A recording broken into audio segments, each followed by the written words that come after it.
Evil Mothers Rotting in Prison. Part 2. In 2009, Lorraine Allison Hunter's relationship with her husband, Albert Thomas, was in trouble.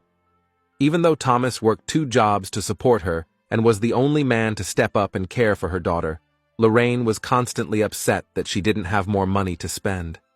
She wanted him to provide for everything instead of her getting a job and contributing to the household. After thinking long and hard, she decided to see if he was worth more dead than alive. She reached out to the trucking company he worked for and learned that he had a couple of life insurance policies worth $225,000 that would double if he was murdered. She decided that wasn't enough money, so she took out several fraudulent life insurance policies in her husband's name with her as the beneficiary.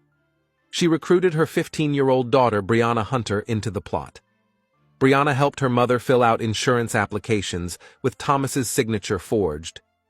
Within months, Lorraine had 2 additional policies out on her husband, one for $10,000 and another for $750,000. With Thomas worth over $1.2 million dead, she was ready to get rid of him. With her daughter by her side, she tried to shoot and kill her husband on 2 different occasions as he walked through their neighborhood, but the plans failed.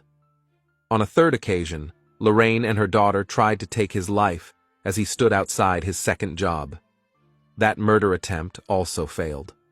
On November 9, 2009, Thomas came home and told his stepdaughter he had a sweatshirt for her. He took Lorraine and Briuana out to his truck. When he reached into the sleeping area to grab the sweatshirt, Lorraine shot him twice in the head and twice in the back. Lorraine and her daughter left the crime scene with the assistance of Lorraine's niece. Lorraine later called her husband's place of work, saying she hadn't heard from him. One of his co-workers located the truck and found Thomas dead inside.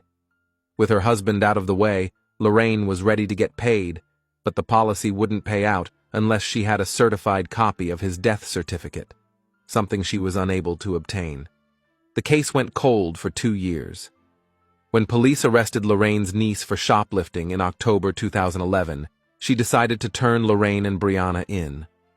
Police arrested the mother-daughter duo for murder within days. Briuana was facing life in prison, so she turned against her mother and agreed to plead guilty to 3 counts of attempted murder and 1 count of voluntary manslaughter.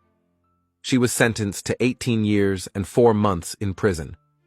She will be eligible for parole in 2026. The 61-year-old Lorraine went to trial in 2017. The jury learned that a previous husband of hers was murdered in 1996, and she collected over $300,000 in life insurance afterward. Lorraine was convicted of Thomas's murder and later sentenced to death. Both Lorraine and Briuana are incarcerated in the same prison.